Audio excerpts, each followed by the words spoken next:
Hi, my name is Adriana Sanchez, and today we will be talking about creating digital citizens in our students. The title of my presentation is Empathetic Students Equals Empathetic Digital Citizens. So first off, we're going to start off with discussing what is digital citizenship. This is just one of many definitions of digital citizenship. It states, according to Marshall, 1950, citizenship is a status given to all full members of a community. So just like a citizen in our community, it's the same thing digitally. So everybody is part of different digital communities, for example, social media platforms, um, e-portfolios, digital resources that we use at school, with our students or with our fellow colleagues. All of those are different communities that we are all a part of. And so we kind of need to learn how to navigate and how to be a part of those communities and contribute to them in a positive manner. Just like out in the real world, we wouldn't just go and say rude things to people. It's the same thing digitally. We have to be a part of our community, but also contribute to it in a positive way. Um, and so we all kind of follow these ethical rules when we're online, just like we do when we are in person. So they kind of follow us um, along the way. So there are 9 areas of digital citizenship, and they are as follows. Digital access, which means that citizens have different levels of access. Full access should be a goal of citizenship. That basically means that everybody should have um, access to different types of technology and working internet connection. The second one is digital commerce, and that is buying and selling online is increasing exponentially, and customers need to be aware of what to purchase and the legality of their purchases.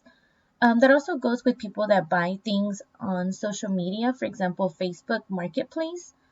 We do have to be aware of scams and who we are giving money to or who we're taking money from.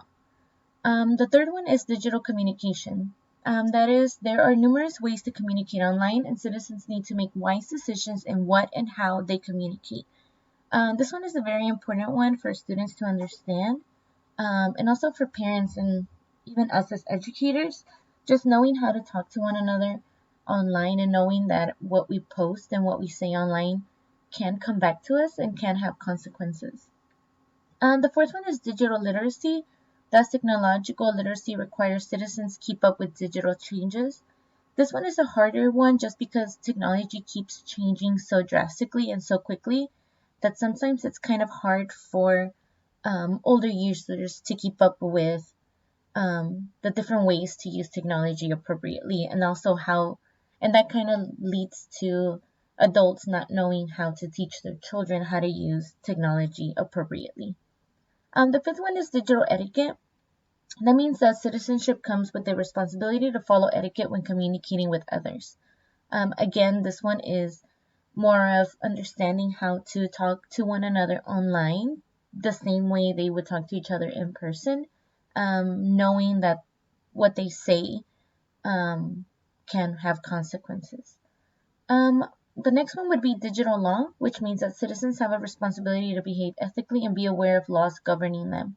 This one is a big one for younger users, especially teenagers, because they might not be aware of the images that they post or send to each other. They might be breaking the law, especially if it is inappropriate images of an underage child that they send to one another. They might not be aware that they could be potentially sending child pornography over their phones. The next one is digital rights and responsibilities. That means the rights of users are equally shared. These rights come with responsibilities. Again, understanding that yes, they do have right to post online, but with those rights comes responsibility, and there are consequences to their actions online. And then the next one is digital health and wellness. Physical and psychological issues can occur when ergonomics and other problems are not addressed. And then the last one is digital security. Citizens must take action to protect their information online. This one is a big one just because um, we allow different platforms to have access to our information, or private information. Sometimes we might agree to terms and conditions that we do not fully understand, so we must be aware of what we post online and um, what rights we give to different platforms to take our information, our private information. So what does all this mean to us teachers? Us teachers, we're usually the ones who have more knowledge on how to use technology, especially teachers that work in low socioeconomic classrooms or schools. A lot of times parents are not aware of what their children can access online. And so we are kind of like the lifeline of ensuring that our students become good digital citizens. And one way that we can do that is by starting with empathy. We can teach our students to be empathetic in our classrooms, and that can lead to them being empathetic towards others online. Brewer in Kerslake 2015 stated that those with low levels of empathy engage in more frequent or severe bullying. Um, so by teaching our students to very quickly just kind of stop and think of others before posting online, we can actually help prevent cyberbullying.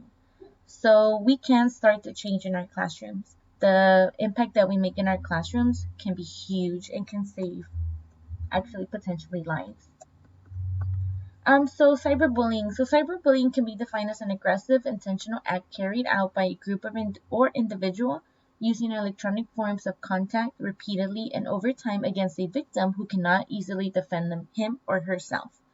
Cyberbullies are basically bullies, but in a worse way, just because they have access to the victims 24/7. And this can many times lead to their victims experiencing low self-esteem, a sense of loneliness, and even lead to suicidal behaviors.